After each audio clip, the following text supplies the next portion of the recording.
उनको अगर एक बात का दुख था, वो अगर 30 तारीख है, मार्टियर्स डे है, महात्मा गांधी की हत्या हो गई, सबको दुख है। कोर्टों ने फैसला कर दिया, माननीय हमारे नेता नड्डा साहब ने सारा विस्तृत कर, लेकिन मैं कहना चाहूंगा कि हत्या कब हुई? महात्मा जी ने कहा था कि भारत का विभाजन मेरे शरीर के टुकड़े होने पर, मेरा शरीर कटने पर होगा। लेकिन कांग्रेस पार्टी ने उनके जीते जी पाकिस्तान भारत का विभाजन स्वीकार करके उनके विचारधारा की हत्या कांग्रेस ने करी। यह मैं कहना चाहता हूं। आज विचारों की हत्या करें, किस विचारधारा की हत्या करेंगे आप? वो बोला उसका, अब आप वो काम बचा हुआ काम अब अपन को पूरा करना, गांधी जी का अनुयायी अपन ये काम पूरे करेंगे। अब मैं दूसरी बात कहता हूं कि ये क्या बनाना चाहते हैं। हमको बनाने का 3 बार भारत के महामहिम राष्ट्रपति चुनने का मौका मिला। पहली बार मिला तो एपीजे अब्दुल कलाम साहब को किया, वो मुसलमान। फिर मिला तो रामनाथ जी कोविंद को किया, शेड्यूल कास्ट के थे। और फिर मिला तो आदरणीय श्रीमती द्रौपदी मुर्मू जी को किया, वो शेड्यूल ट्राइब थे। ये विचारधारा हमारी तो साफ है। फिर मणिकर्णिका घाट को लेकर वो कह रहे थे, अरे मणिकर्णिका जहां भगवान मां पार्वती की मणि गिरी थी, उसको अगर भव्य स्वरूप प्रदान कर रहे हैं तो उसमें समस्या क्या आ रही है? फिर उन्होंने हमारी विचारधारा को कहकर क्या, ये आरएसएस की विचारधारा क्या? मैं बहुत साफ कहना चाहता हूं, मैं आरएसएस का आदमी, 72 साल से स्वयंसेवक हूं आरएसएस। और हमारे यहां क्या कहा है? नमस्ते सदा वत्सले मातृभूमि। सबसे पहले हमने मातृभूमि को नमस्कार किया। फिर हमने कहा त्वदीयाय कार्याय बद्धा कटियम, हम तेरे कार्य के लिए कमर कसकर खड़े हैं। फिर कहा पतत्वे सकायो नमस्ते नमस्ते, यह शरीर जो है तुम्हारे काम आए, आपको बार बार नमस्कार है। और अंत में कहा परम वे भवन ने तुम्हें तत्स्वराष्ट्रम, मेरा राष्ट्र परम वैभव के शिखर पर पहुंचे। तो ये 2047 में जो आत्मनिर्भर परम वैभव की बात करनी है ना, उसकी प्रार्थना तो हम 100 साल से कर रहे हैं साहब, इसलिए सदी तो पूरी हमारी बीत गई। तो मैं दूसरी बात करना चाहता हूं कि कुछ एक यहां फेडरल सिस्टम की बात हुई बार बार, माननीय त्रिचू शिवाजी नहीं है, उन्होंने बार बार कहा हिंदी के नाम लेकर और नाम लेकर कि फेडरल है, कोऑपरेटिव फेडरलिज्म है। भाई भारत के फेडरलिज्म को समझना बहुत जरूरी है, वो समझ ले अच्छी तरह से। भारत, ये जो हमारे अलग अलग राज्य हैं, इनका मिलाकर संघ नहीं है। अमेरिका के 51 जैसे राज्य अलग अलग, उनका मिलाकर संघ है। यह भारत का संघीय विधान नहीं है। माननीय उपसभापति महोदय, आप तो खुद विद्वान है, एकीकृत संघ है भारत का। किसी दूसरे देश का जो फेडरल सिस्टम है, उसमें केंद्र को राज्य की सीमा बदलने, नए राज्य बनाने का अधिकार प्राप्त नहीं है। भारत का यह संविधान है जिसमें यह अधिकार केंद्र को प्राप्त है, और इसलिए भारत एक एकीकृत संघ है, वो राज्यों का मिलाकर संघ नहीं है। यह बात डीएमके के नेता को अच्छी तरह से समझ लेनी चाहिए। और इसका उदाहरण देता हूं कि साहब फेडरलिज्म पर हमला हो रहा है। फेडरलिज्म पर हमला कब होगा संघवाद पर? क्या केंद्रीय सूची, राज्य सूची, समवर्ती सूची, तीनों सूचियों में आज तक भारत सरकार ने कोई परिवर्तन नहीं किया, कोई संविधान संशोधन नहीं किया। कहां से अधिकार ले लेंगे? और अधिकार अगर लेने की बात है तो आज डीएमके के बंधु नहीं है, वो सुन लें। 1976 में जो 42nd amendment of the constitution हुआ था, उसमें राज्यों के अधिकार खत्म करने की बात की गई थी, और उसमें डीएमके उस समय कांग्रेस के साथ थी, आज भी साथ है, इसलिए वो काम उन्होंने किया। शिक्षा समवर्ती सूची में नहीं थी, राज्य की सूची में थी, उस समय समवर्ती सूची में डाला गया था, और बहुत से काम हुए थे। इसलिए मैं कहना चाहता हूं कि उस समय का जो बात करना है वो अनुचित है। और अब मैं 2 बातों को ध्यान करना चाहता हूं। भारत के प्रधानमंत्री के लिए संस्कृत का एक श्लोक है, वो मैं आपको पढ़ दूंगा, आपकी इजाजत होगी तो। उत्थाय भारत भूमिम विश्वे शिरोभूषणम धैर्येण ज्ञानम संपन्नान बोधयते प्रभुता। भारत भूमि को उठाकर विश्व में शिरोभूषण बनाओ, धैर्य और ज्ञान से संपन्न होकर अपना नेतृत्व प्रदर्शन करो।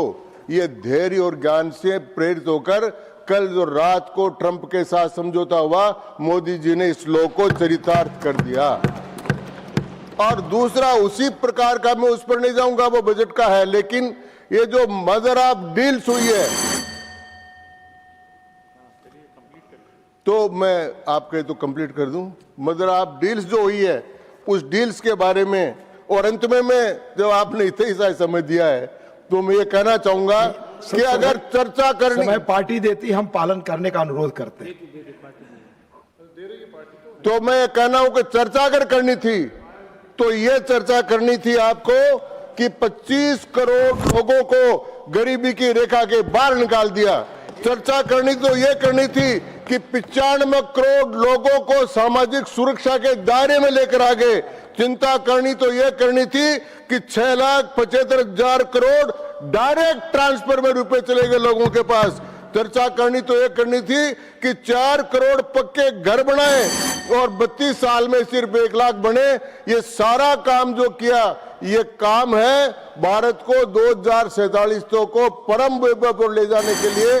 और इसके लिए मैं माननीय प्रधानमंत्री मोदी जी का अभिनंदन करते हुए धन्यवाद, मैं इस प्रस्ताव का समर्थन करता हूं। धन्यवाद बहुत बहुत। माननीय श्रीमती रजनी अशोक राव पाटिल जी, 15 मिनट। धन्यवाद सर। रजनी अशोक राव जी, माननीय जयराम रमेश जी, आप बड़े अनुभवी हैं, एक तो सीट से बैठकर बोल रहे हैं, पर मैं आपकी बात को गौर से सुन रहा हूं। टाइम आप लोग देते हैं पार्टियां, मेरा काम है सिर्फ पालन कराना। Please please please. माननीय सभापति महोदय, सबसे पहले तो मैं महामहिम राष्ट्रपति जी के अभिभाषण पर मुझे बोलने का मौका दिया, इसलिए आपका और मेरी पार्टी का धन्यवाद अदा करती हूँ। राष्ट्रपति का अभिभाषण केवल सरकार की उपलब्धियों की सूची नहीं है, बल्कि देश की वर्तमान स्थिति, चुनौतियां और भविष्य की दिशा का दर्पण भी होना चाहिए। दुर्भाग्यवश इस अभिभाषण में देश की जमीनी सच्चाइयां और आम जनता की पीड़ा का समुचित प्रतिबिंब दिखाई ही नहीं देता। यह भाषण देश की वास्तविक स्थिति की नहीं, लेकिन सरकार की आत्मप्रशंसा का एक दस्तावेज बन गया है। यह सदन केवल औपचारिक तालियों के लिए नहीं है सर, यह सदन 140 करोड़ के देश की जो जनता है, आबादी है, उनकी आवाज है। राष्ट्रपति महोदय का अभिभाषण संविधान में के गरिमा में होता है, पर उसकी विषय वस्तु सरकार की नीतियों का प्रतिबिंब होती है। आज समस्या ये नहीं है कि भाषण में क्या कहा गया, लेकिन समस्या ये है कि इस भाषण में क्या नहीं कहा गया। और इसी अवसर पे मैं बताना चाहती हूँ कि समस्या ये है और ये भी है कि इस देश का लोकसभा का विरोधी पक्ष नेता, जिसकी आवाज यहाँ पे बंद की जाती है, राहुल गांधी को बोला नहीं दिया जाता, ये भी एक बहुत बड़ी समस्या है। हाउस एडजर्न किया जाता है। माननीय चेयरमैन ने आग्रह किया था रूल 238, 235 फॉलो करने का, प्लीज डू, वही रिकॉर्ड पे जाएगा प्लीज। सर, सबसे पहले अर्थव्यवस्था की हम बात करेंगे तो सरकार बार बार ये दावा करती है कि भारत दुनिया के सबसे तेजी से बढ़ती हुई अर्थव्यवस्था है। ये बात सुनने में तो बहुत अच्छी लगती है, लेकिन देश केवल जीडीपी के ग्रोथ से नहीं चलता। सवाल यह है कि उस ग्रोथ का लाभ किसे मिला। आज भारत की प्रति व्यक्ति आय वैश्विक स्तर पर काफी नीचे है। हमारे आसपास के कई देश हमारे आगे चले गए। अगर अर्थव्यवस्था इतनी मजबूत है तो आम परिवार की बचत लगातार क्यों घट रही है, ये मैं आपको पूछना चाहती हूँ। अगर विकास समावेशी है तो फिर कर्ज लेने वालों के परिवारों की संख्या क्यों बढ़ रही है, ये मैं आपके द्वारा पूछना चाहती हूँ। माननीय सभापति महोदय, निर्यात में गिरावट का अर्थ केवल व्यापार में घाटा नहीं होता, इसका सीधा अर्थ है रोजगार पर असर, उत्पादन में कटौती, आय में गिरावट, वस्त्रोद्योग, रत्न आभूषण, चमड़ा, समुद्री उत्पाद और ऑटो कंपोनेंट्स जैसे श्रम गहन क्षेत्र के दबाव में सबसे अधिक ज्यादा प्रभावित हुए सर। वस्त्र उद्योग से लगभग 4.5 करोड़ लोगों की आजीविका जुड़ी है। जब ऑर्डर घटते हैं तो सबसे वही मजदूर प्रभावित होता है जिसकी आवाज इस सदन तक नहीं आ सकती। माननीय सभापति महोदय, राष्ट्रपति महोदय का अभिभाषण विकसित भारत का बार बार उल्लेख किया गया उस भाषण में। यह एक आकर्षक शब्द है विकसित भारत, एक महत्वाकांक्षी लक्ष्य भी है, लेकिन मैं स्पष्ट रूप में बताना चाहती हूँ कि पंडित जवाहरलाल नेहरू जी के टाइम से विकसित भारत का सपना ये सभी का सपना है, ना केवल इस सरकार का सपना। हम सभी का ये सपना है कि हम विकसित भारत कर जाए। संसद का कर्तव्य केवल सपनों की प्रशंसा करना नहीं, बल्कि ये देखना भी है कि उन सपनों का जमीन कितनी मजबूत है। समस्या ये नहीं है कि सरकार विकसित भारत की बात कर रही है, समस्या ये है कि वो उन सच्चाइयों से बच रही है कि जो उस दावों को चुनौती देती है। सर, आज एक और विकसित भारत का जयघोष किया जा रहा है, दूसरी ओर वैश्विक और आर्थिक परिस्थितियां भारत के सामने नई कठिनाइयां खड़ी कर रही है। अमेरिका में डोनाल्ड ट्रंप की टैरिफ नीति ने वैश्विक व्यापार में संरक्षणवाद को फिर से तेज कर दिया है। अमेरिका भारत का सबसे बड़ा निर्यात